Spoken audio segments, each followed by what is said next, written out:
భర్తని రెంట్ కట్టడానికి డబ్బులు అడుగుతుంది. కిరణ్, నువ్వు కూడా విను, ఇక నుండి నువ్వు కూడా ఫ్లాట్ కి సగం రెంట్ కట్టు అంటుంది. ఇంకా ఎన్ని రోజులు మీ అన్నయ్య ఒక్కడే భారం మోస్తాడు అంటుంది.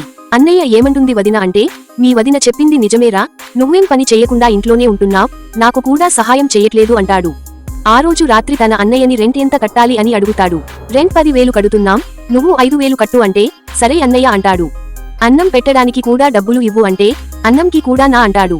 హా, ఫ్రీగా ఎన్ని రోజులు అన్నం తింటావ్, ఇక నుండి తింటానికి కూడా డబ్బులు కట్టు అంటాడు.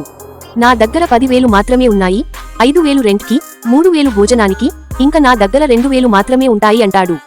అది నీ ప్రాబ్లం, మాకేం సంబంధం అంటుంది. ఏం చేద్దాం అనుకుంటున్నావురా, నేను గవర్నమెంట్ జాబ్ కోసం ట్రై చేస్తానురా అని ఫ్రెండ్తో చెప్పాడు.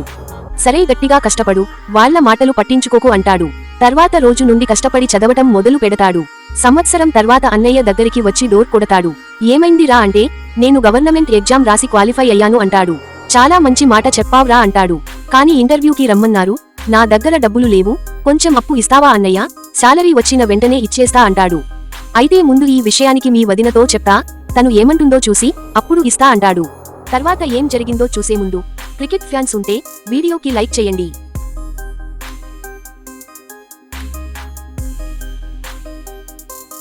వదిన నవ్వుతుంది. రేయ్, నీకోసం మీ వదిన డబ్బులు దాచింది, నువ్వు మాకు రెంట్ కట్టలేదు, నీకోసం నువ్వే దాచుకున్నావంటాడు.